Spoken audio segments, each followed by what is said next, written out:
บริษัท XVX สังหาริมทรัพย์จำกัดผู้เดียวประกาศขายดินด่วนบ้านจอมมณีเมืองไซเศรษฐาณคนหลวงเวียงจันทน์เริ่มจาก3แยกไฟแดงโพนพะเนา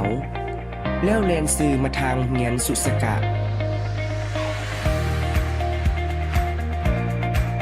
เลี้ยวขวาเข้าหอมเส้นทางพัฒคารดาวเลี้ยง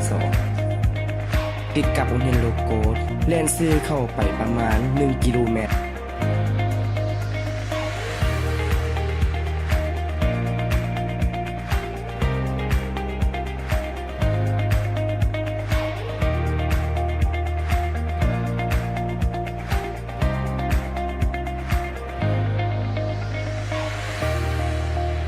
จะเห็นดินต้องการขายอยู่เบื้องขวามือดินติดแคมทางเลย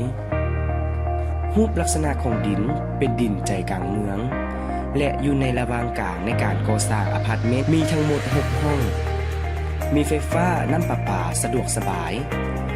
และมีเส้นทางเข้าออกได้หลายเส้นทางราคาขายแมน 120,000 เหรียญต่อห้องราคาสามารถต่อรองกันได้สนใจติดต่อสอบถามได้ที่เบอร์ 020-5537-6676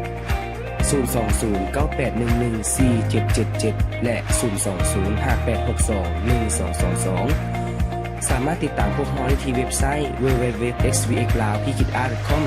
อีเมล info@xvxlao Facebook xvxlao